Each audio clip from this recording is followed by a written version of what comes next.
In this episode, I want to share one of my big takeaways from Adam Smith's Wealth of Nations, which is that understanding economics and human behavior more broadly is really an exercise in understanding incentives. People are guided above all by self-interest, which is the incessant desire to better our own condition. When government changes laws or economic policy, people do not mechanically follow the new rules. They instead react to the incentives behind them, and it is those incentives, not the intentions of the policymakers, that really determine the results. By thinking in these terms, the task of evaluating policy shifts from asking, what is this law trying to do, to what behavior will this law actually encourage and what behavior will it discourage? Many policies fail because they misunderstand how people will adapt their behavior to the new incentives. For example, rent controls that try to make housing cheaper often end up making it more expensive because it decreases the profits that landlords can make, which reduces their incentive to build new supply and actually makes shortages worse in the medium to long run. Minimum wage laws meant to help workers actually increases unemployment. The higher costs that businesses face incentivizes them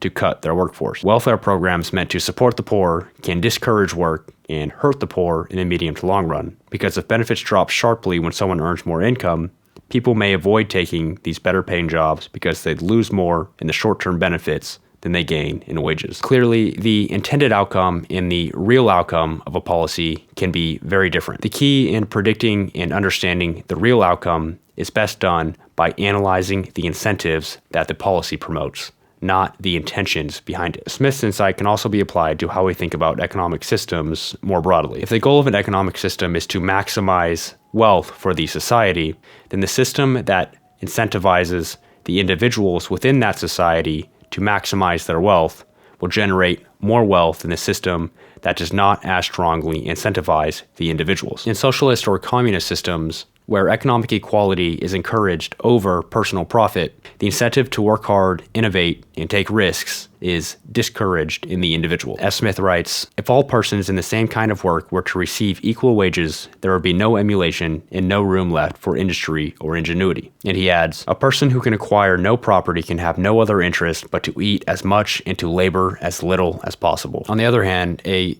capitalist society which encourages private property and the accumulation of private wealth allows individuals to reap the fruits of their labor and thus better incentivizes them to work hard and to innovate. Smith writes, without any intervention of law, therefore, the private interests and passions of men naturally lead them to divide and distribute the stock of every society among all the different employments carried on in it as nearly as possible in the proportion which is most agreeable to the interest of the whole society. Because this process is so efficient, Smith writes, a general plenty diffuses itself through all the different ranks of the society. In this system, wealth and living standards for all people tend to be far higher than in a system which suppresses the natural human incentive to increase our own wealth and security. Thus, the primary difference in the two systems lies in the different incentives that each system creates. And to return to the original insight, economics and the study of human behavior more broadly